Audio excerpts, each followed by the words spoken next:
The next terms we will study are bid and ask. The price we pay to buy the currency pair is called ask. It is always slightly above the market price. The price at which we sell the pair on Forex is called bid.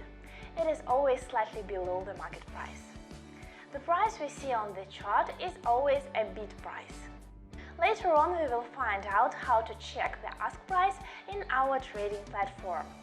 Ask price is always higher than the bid price by a few pips. The difference between these two prices is called spread. Spread is a commission we pay to our broker for every transaction. You've probably faced a similar logic in a bank exchanger, where rates are always different for sellers and buyers.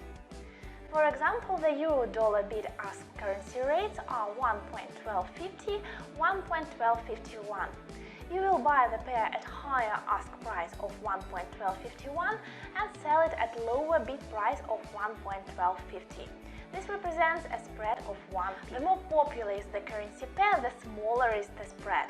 For example, the spread for a euro-dollar transaction is usually very small, or as traders say, tight. Note that the cost of spread on Forex is usually negligible in comparison with the expenses on the stock or option markets. As spread is quoted in pips, trader can easily calculate the cost of every trade by multiplying the spread in pips by the value of 1 pip. You will learn to calculate the value of 1 pip from our next video. Stay tuned for other titles in this series. They're on the way.